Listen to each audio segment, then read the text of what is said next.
बीते 9 मार्च को लोकसभा में एक बड़ा राजनीतिक घटनाक्रम देखने को मिला जब विपक्षी सांसदों ने स्पीकर ओम बिरला के खिलाफ अविश्वास प्रस्ताव ला दिया।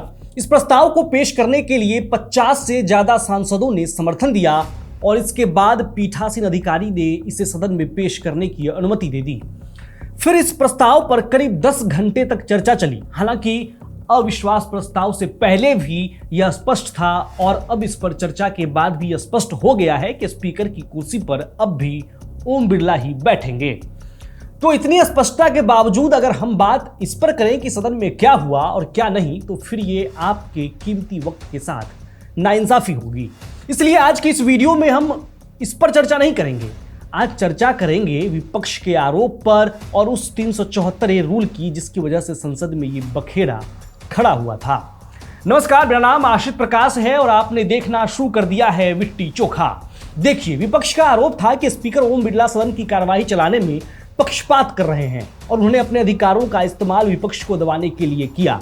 दरअसल बात ऐसी है कि लोकसभा की कार्यवाही से जुड़े नियमों में एक महत्वपूर्ण नियम है जिसे रूल 374A कहा जाता है। इस नियम के तहत स्पीकर को यह अधिकार दिया जाता है कि अगर कोई सांसद सदन में गंभीर अव्यवस्था फैलाता है, जैसे कि सदन के विल में आना, नारेबाजी करना या कार्यवाही को लगातार बाधित करना, तो स्पीकर उस सांसद को लगातार 5 बैठकों या फिर पूरे सत्र के बाकी हिस्से के लिए अपने आप निलंबित कर सकते हैं। इस नियम की खास बात यह है कि इसके लिए अलग से कोई प्रस्ताव लाने की जरूरत नहीं होती। स्पीकर सीधे अपने अधिकार का इस्तेमाल करके निलंबन का आदेश दे सकते हैं। यह नियम 2001 में इसलिए लाया गया था ताकि संसद में होने वाले लगातार हंगामे को तुरंत रोका जा सके और सदन की कार्यवाही को सुचारू रूप से चलाया जा सके। लेकिन समय के साथ इस नियम के इस्तेमाल को लेकर विवाद बढ़ता गया। विपक्ष का कहना है कि जिस नियम को व्यवस्था बनाए रखने के लिए बनाया गया था, अब उसी का इस्तेमाल बड़े पैमाने पर विपक्षी सांसदों को सदन से बाहर करने के लिए किया जा रहा है। इस विवाद की सबसे बड़ी वजह वर्ष 2023 की वह घटना है जब संसद की सुरक्षा में सेंध लगने के मामले को लेकर विपक्षी सांसदों ने सदन में जोरदार विरोध किया था। उस दौरान स्पीकर ओम बिरला ने बड़ी संख्या में सांसदों को निलंबित कर दिया था, जिसे भारत की संसदीय इतिहास में सबसे बड़ा सामूहिक निलंबन माना जाता है। दरअसल जब आप वर्ष 2004 से लेकर 2026 के बीच लोकसभा में हुए निलंबनों का डाटा देखेंगे तो एक चौंकाने वाला पैटर्न सामने आएगा। पिछले 2 दशकों में सांसदों के निलंबन की संख्या लगातार बढ़ती गई है और ओम बिरला के स्पीकर रहने के दौरान यह अपने सबसे ऊंचे स्तर पर पहुंच गई। इस दौरान लोकसभा में कुल 245 निलंबन दर्ज किए गए। हालांकि जब इस आंकड़ों को आप अलग अलग स्पीकर के कार्यकाल के हिसाब से देखेंगे तो आपको काफी बड़ा अंतर दिखाई देगा। एक आंकड़ा है 2004 से 2009 के बीच का। उस वक्त सोमनाथ चटर्जी लोकसभा के स्पीकर थे। उस वक्त 5 साल में केवल 5 सांसदों को ही निलंबित किया गया था। उस समय निलंबन के ज्यादातर मामले व्यक्तिगत अनुशासन से जुड़े हुए थे। इनमें से 4 सांसदों को वर्ष 2006 में सांसद निधि यानी MPLADS फंड के इस्तेमाल में कथित गड़बड़ियों के बाद हुई संसदीय जांच के चलते निलंबित किया गया था।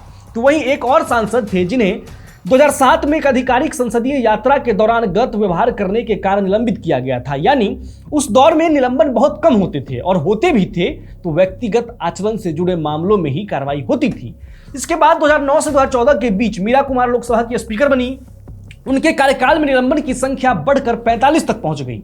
इसका मुख्य कारण आंध्र प्रदेश के विभाजन और तेलंगाना राज्य के गठन को लेकर संसद में हुए लगातार विरोध प्रदर्शन था। उस समय आंध्र प्रदेश के कई सांसद तेलंगाना बनाए जाने का विरोध कर रहे थे और वे बार बार सदन के विल में आकर प्रदर्शन करते थे। इन विरोध प्रदर्शनों के कारण सदन की कार्यवाही बार बार बाधित होती थी और स्पीकर को कई बार सांसदों को निलंबित करना पड़ता था। फिर साल आया 2014, जब केंद्र में सरकार बदली और सुमित्रा महाजन लोकसभा की स्पीकर बनी तो निलंबन की संख्या और बढ़ गई। 2014 से 2019 के बीच उनके कार्यकाल में कुल 73 निलंबन दर्ज किए गए।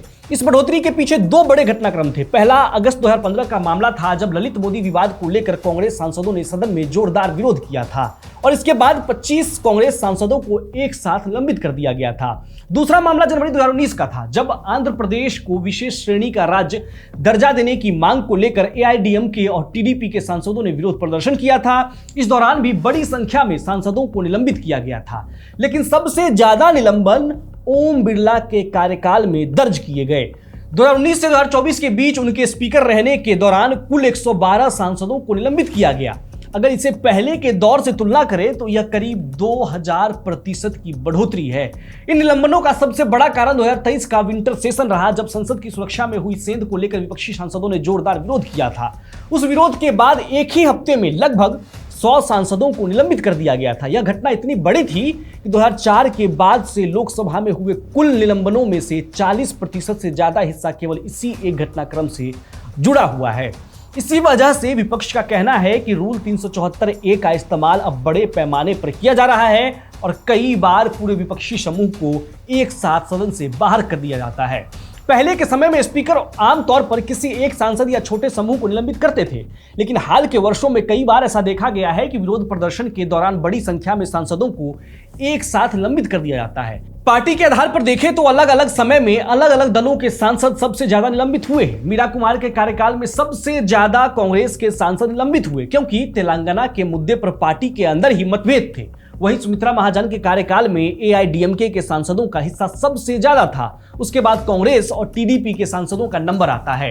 इससे यह भी पता चलता है कि संसद के अंदर राजनीतिक परिस्थितियों के अनुसार विरोध और निलंबन की स्थिति बदलती रही है और यही बदलाव 2019 से 2024 के बीच दिखा, जहां ये नंबर और भी ज्यादा बढ़ गया और इसीलिए विपक्ष ने ओम बिरला के खिलाफ यह प्रस्ताव पेश किया था। हालांकि इस पर 10 घंटे की चर्चा चलने के बावजूद यह स्पष्ट हो गया कि ओम बिरला ही आगे भी लोकसभा में स्पीकर की पद पर आसीन होंगे।